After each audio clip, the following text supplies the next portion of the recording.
Juan Bautista Alberdi y Domingo Faustino Sarmiento fueron dos figuras centrales del siglo XIX.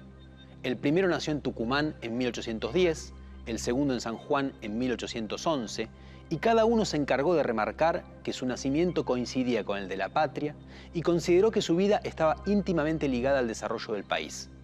Fueron miembros de la generación del 37, y como vimos en el programa que le dedicamos a ese grupo de intelectuales, se enfrentaron con Juan Manuel de Rosas, la figura dominante en el Río de la Plata entre 1829 y 1852, y por eso fueron al exilio. Sarmiento y Alberdi coincidieron en Chile en la década de 1840. Desde ahí, y también después de la caída de Rosas, se encargaron de diseñar proyectos sobre cómo organizar la nación. Esos proyectos tenían algunas semejanzas y también grandes diferencias que los llevaron a tener fuertes enfrentamientos entre ambos a lo largo del tiempo. De eso trata este programa.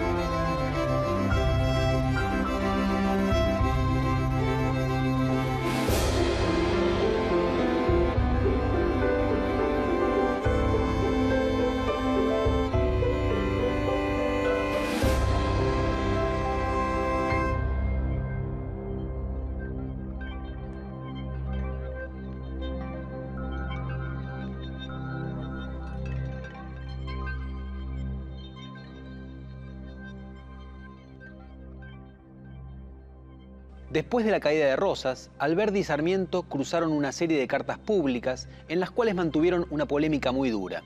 Las de Alberdi después fueron recopiladas con el nombre de Cartas Quillotanas y las de Sarmiento con el nombre de La 101. Todo empezó cuando Alberdi le dijo a Sarmiento que así como habían usado la prensa de manera furiosa para lanzar argumentos contra su enemigo Rosas, ahora que este había caído, tenían que hacer otro tipo de prensa, una prensa para la construcción.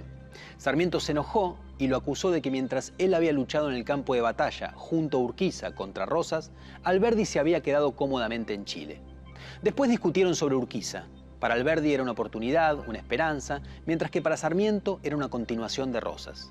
Se ha dicho que mientras Sarmiento discutía de una manera agresiva, explosiva, como si peleara con un garrote a ciegas, Alberdi usaba argumentos mucho más finos y precisos, como si peleara con un florete, y a la larga era más efectivo. Fue la primera y la más fuerte de las polémicas que tuvieron, pero no la última que iban a protagonizar.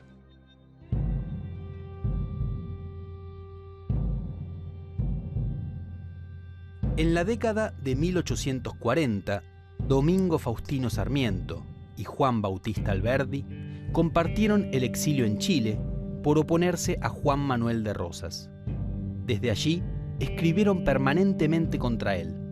Consideraban que era un tirano y que solo si se alejaba del poder, Argentina podría progresar. Sin embargo, ambos empezaron a reconocer algunas virtudes del régimen de su enemigo. Decían que había conformado un orden estatal para la provincia de Buenos Aires y se había impuesto sobre el resto del país, obteniendo lo que los herederos de la revolución no habían conseguido: la firme construcción de una autoridad política y la aparición de ciertos hábitos de obediencia en la población. Por eso, aun cuando Rosas había logrado derrotar a todos sus opositores, Alberdi y Sarmiento, cada uno por su lado, pudieron tener una mirada optimista. Si se destituía a Rosas, toda la tarea política restante consistiría en poner ese orden creado por él al servicio de un proyecto, el de construir una nación civilizada. Para ellos, esto quería decir una nación regida por una constitución republicana y con una economía de mercado abierta al comercio mundial. La oportunidad para haber concretado ese anhelo llegó en 1851, cuando se formó una alianza antirrosista dirigida por el gobernador federal de Entre Ríos, Justo José de Urquiza. Alberdi y Sarmiento apoyaron a Urquiza, quien en febrero de 1852 derrotó a Rosas en la batalla de Caseros y ocupó Buenos Aires. Una nueva era comenzaba. Se la suele llamar la Organización Nacional.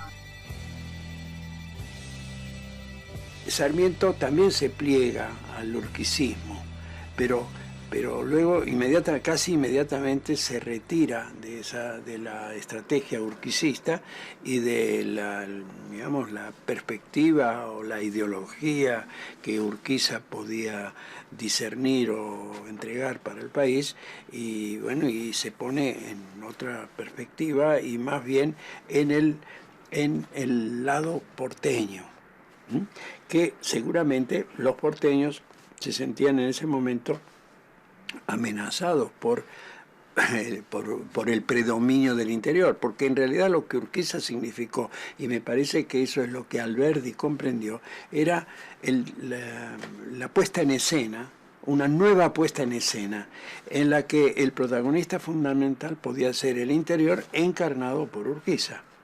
Es decir, y una idea de federalismo de una naturaleza muy diferente a la que podían haber tenido los caudillos precedentes, más ilustrada, más de cierta unidad nacional, pero que en principio afectaba o recortaba los tradicionales privilegios de Buenos Aires. Usted leía por la noche manuales de estrategia francesa, y cuando a la mañana siguiente veía usted gauchos y no soldados europeos a su alrededor, exclamaba usted: barbarie, atraso, rudeza.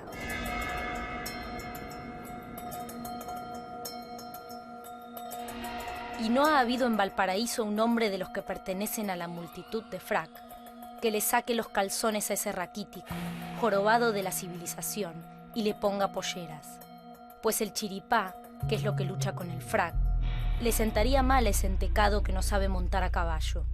Abate por sus modales, saltimbanqui por sus pases magnéticos, mujer por la voz, eunuco por sus aspiraciones políticas, federal unitario, ecléctico panteísta, periodista abogado, conservador demagogo y enviado plenipotenciario de la República Argentina, la viril, la noble, la grande hasta en sus desaciertos.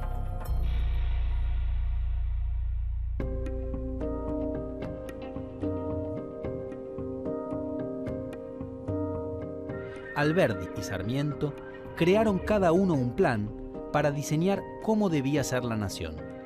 Esos proyectos iban a disentir, aunque también en muchas cosas estaban de acuerdo. Los dos querían dotar al país de una constitución liberal y una organización republicana del poder político. Esto es, una constitución que garantizara un puñado de derechos y obligaciones para sus ciudadanos y un gobierno con división de poderes y algún tipo de legitimación popular. Los dos confiaban en el aporte de la inmigración europea, despreciaban a las clases populares locales y compartían una misma mirada sobre el progreso económico.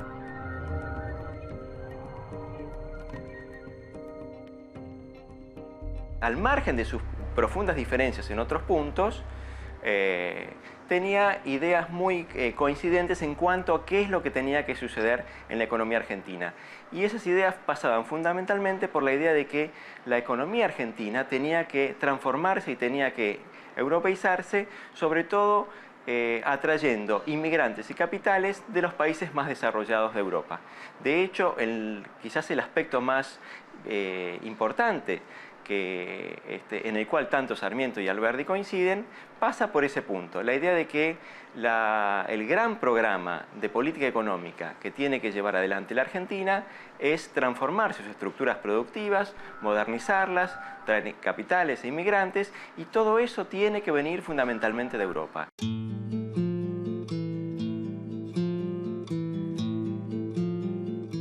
Sarmiento escribió sobre casi todo. Sobre la escuela, en libros clásicos como Educación Popular, sobre sus viajes por África, Europa y América, y sobre sí mismo, en Recuerdos de Provincia, donde confundía sucesivamente historia familiar con historia nacional. Con el Facundo también habló de todo, del exilio, de los mitos populares, de las masas y los caudillos. Dijo que a este país había que comprenderlo bajo las coordenadas delimitadas por dos palabras, claves desde entonces de nuestro vocabulario político: civilización y barbarie. Sarmiento escribió sobre todo, pero fue Alberdi el que escribió las bases, el libro que inspiró la Constitución Nacional. En América lo que no es europeo es bárbaro.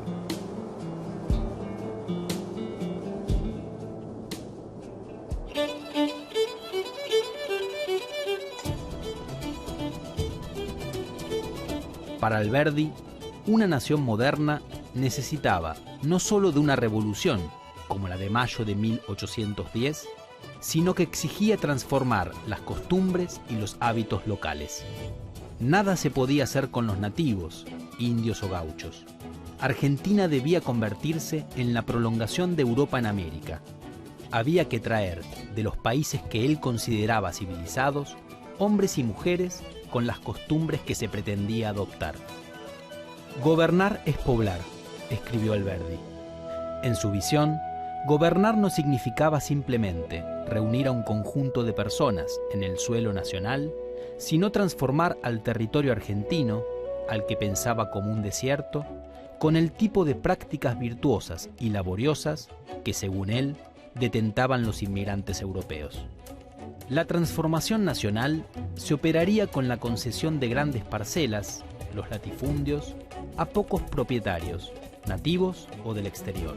Ellos, con la ayuda de las inversiones extranjeras y la mano de obra de los inmigrantes, serían para Alberdi los promotores y los dueños privilegiados de la renta nacional.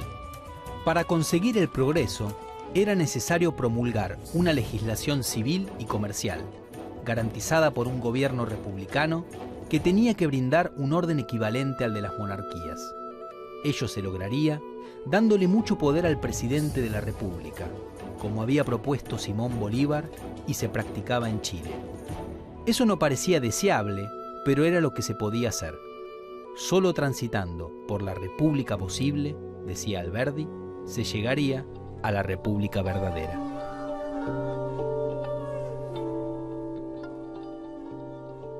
Una de las frases más conocidas de Alberdi es aquella en que, hablando de la Constitución, dice que la Argentina tiene que plantearse lograr una república posible para, a partir de esa república posible, marchar hacia una república verdadera. Lo que fundamentalmente quiere significar con eso es que el camino no tiene que ser apresurado, que tiene que ser realista en el sentido de tomar en cuenta cuáles son las posibilidades del momento y no aspirar a utopías para los cuales el lugar no estaba todavía preparado. Y que más bien eso se iba a lograr cuando se consiguieran algunas metas que la Constitución del 53, desde luego, se estaba proponiendo. Esas metas fueron fundamentalmente dos, ¿no? Estabilizar el país creando una forma de gobierno estable y por el otro lado la gran obsesión de la época, que está expresada en otro término muy alberdiano, que es poblar el desierto. La patria no es el suelo. Tenemos suelo hace 3 siglos y solo tenemos patria desde 1810. La patria es la libertad, es el orden, la riqueza, la civilización organizada en el suelo nativo, bajo su enseña y su nombre. Pues bien, esto se nos ha traído por la Europa, es decir, la Europa nos ha traído la noción de orden, la ciencia de la libertad, el arte de la riqueza, los principios de la civilización cristiana. La Europa, pues, nos ha traído la patria.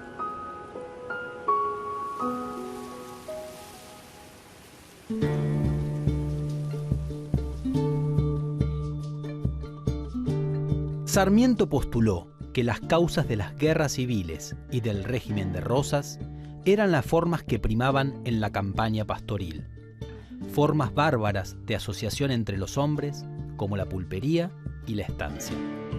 Estas bloqueaban el surgimiento de 2 tipos de sujetos clave para la construcción de una nación moderna, el productor y el ciudadano.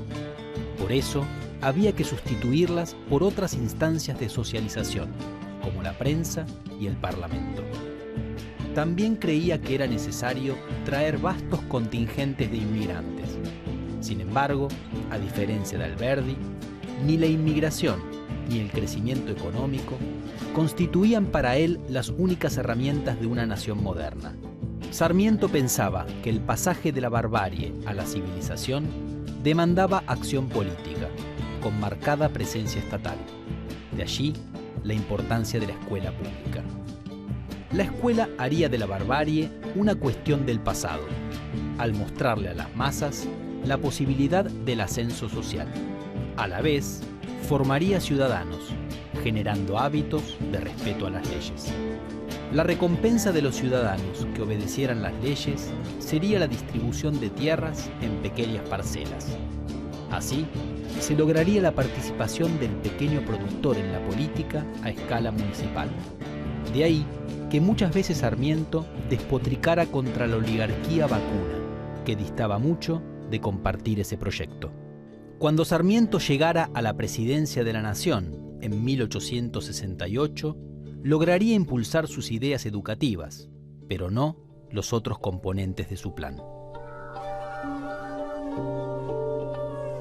Esta posición entre Alberdi y Sarmiento, como si encarnaran dos modelos claramente delimitados y opuestos entre sí, es una construcción muy reciente, es algo que se impuso en los últimos 25, 30 años, ¿no? Y bueno, tradicionalmente la oposición era las dicotomías más clásicas entre Sarmiento y Rosas o Alberdi y Mitre. Esta nueva oposición entre Sarmiento y Alberdi va a funcionar a partir de que empiezan a llegar ciertas nuevas corrientes, sobre todo del ámbito anglosajón, donde se va a instalar fuerte la disputa entre republicanismo y liberalismo. Entonces se va a querer ver ahora a Sarmiento como una expresión del pensamiento del republicano y Alberdi como una expresión del pensamiento liberal. Esto de que estaban creando grandes modelos de país va a ser una construcción historiográfica muy posterior. Ellos van a estar respondiendo permanentemente a problemáticas muy específicas y sus textos responden a esas circunstancias particulares. Para poder crear un modelo, terminan en realidad atribuyéndole normalmente cosas que en esos textos normalmente no están.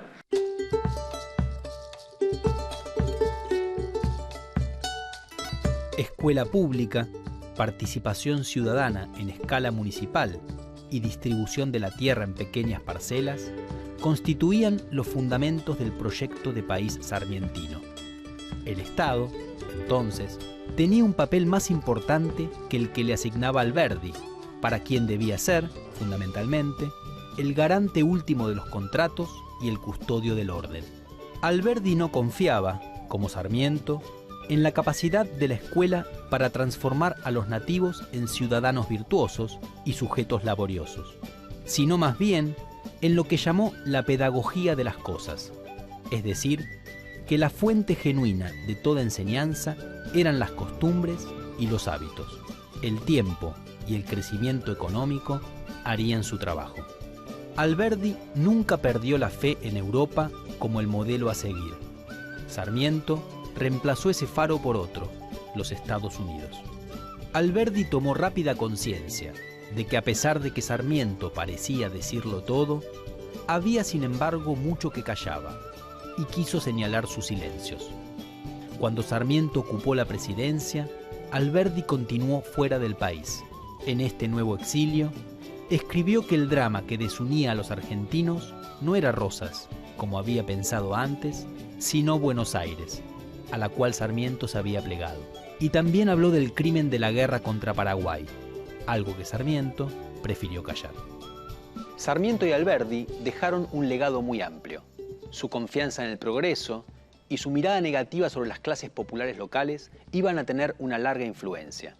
El peso que dieron a la inmigración europea, los lineamientos del sistema político creados por la Constitución Nacional que aún nos rige y que fue inspirada por Alberdi, y la centralidad de la educación pública impulsada por Sarmiento fueron probablemente sus marcas más fuertes. Sin la obra de Alberdi y Sarmiento no se puede entender la Argentina moderna.